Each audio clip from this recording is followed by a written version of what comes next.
ஆந்தைகள் இன்னைக்கு மிகவும் பாதிக்கப்பட்ட ஒரு பறவை இனம். இது இரவாடினுவாங்க, இரவு நேரங்களில் வேட்டையாடும் அப்படின்னு சொல்லுவாங்க. ஆனால் இன்றைக்கி நிறைய நீங்கள் பேப்பரில் எல்லாத்துலேயும் பார்த்துருக்கலாம்.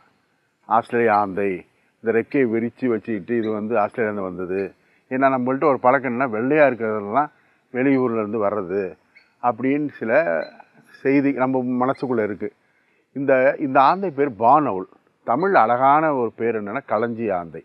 இது ஒரு கூகை, இந்த அலறல் சத்தம் கேட்டாலே நம்ம நெகட்டிவ் ஆஸ்பெக்டில் சொல்லுவாங்க.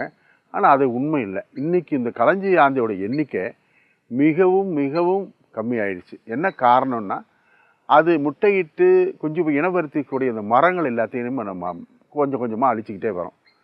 களஞ்சி ஆந்தை வந்து ஒரு நாளைக்கு 7 அல்லது 8 எலி சாப்பிடுன்னு சொல்கிறாங்க. அதே மாதிரி இன்னொரு ஆந்தை நம்ம பார்க்குறது அநேகமாக ஸ்பாட்டட் அவுலட். அது ரொம்ப சிறிய ஆந்தை. கொம்பு ஆந்தை, அதாவது கிரேட் இண்டியன் அவுல், இரோஷன் ஈகிள் அவுல்னு சொல்லுவாங்க. பார்க்க பிரம்மாண்டமாக இருக்கும்.